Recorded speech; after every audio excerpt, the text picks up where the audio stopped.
Sometimes conditional statements are long and not so neat. In the last video, we learned how to clean that up, but sometimes we're just limited to what we could do. And one of those examples is, what if we're trying to convert a month using numbers into the actual value that would be written, as in January, February, March, and so on until December, right? In this case, we really can't do anything else but then to have a lot of if statements. So in this case, conditional statements is not so good. It's actually making our code long and a bit disastrous to read. So before we give you the solution, let's look at what this would look like if it was made in code. And that would look like something like this, where we specify every month and what the output would be, right?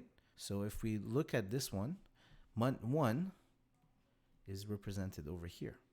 This is the condition, and this is the output that we see here. And we do the same thing for every month, right? Month 3, and so forth, so on.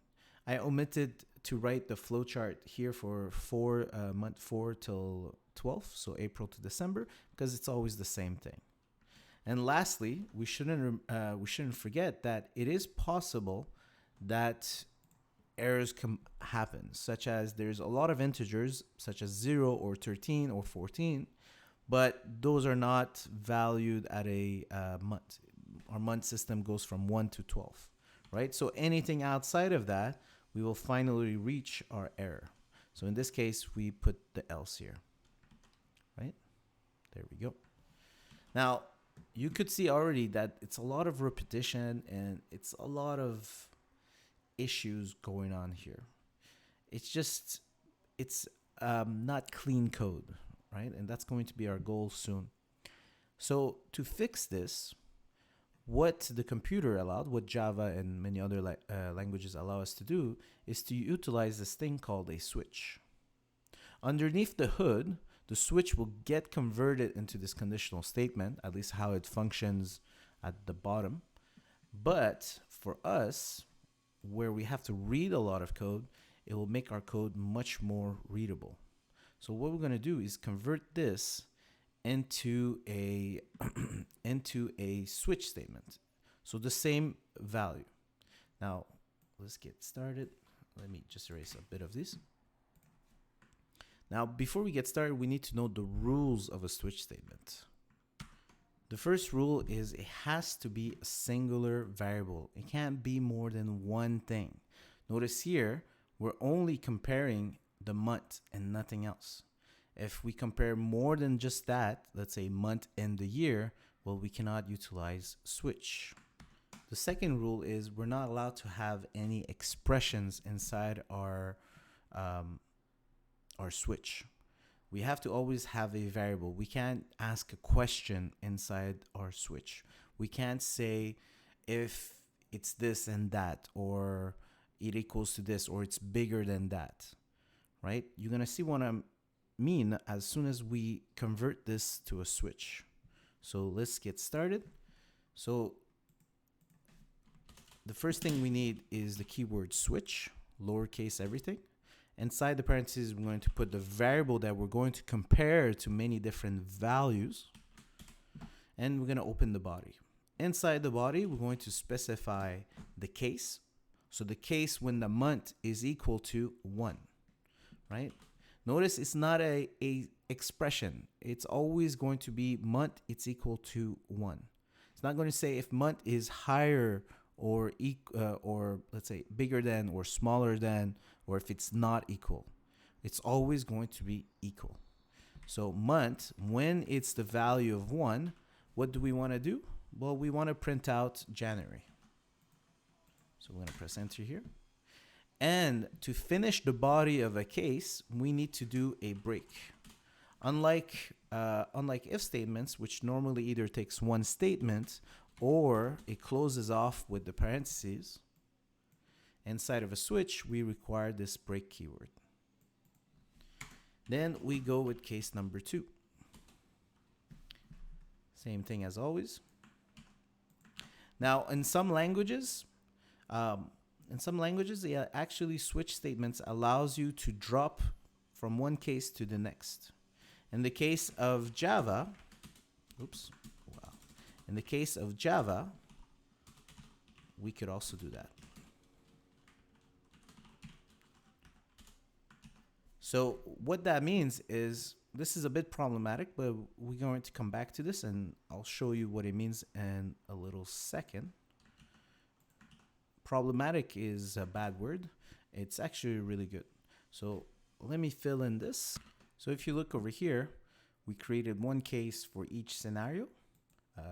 3, 4, 5, 6, 7, 8, 9, 10, 11, 12. And now the only case missing is the else. So any other number than these specified, it needs to go to the else. To do that inside of our switch statement, any other number than the cases I specified, they need to go into this thing we call default.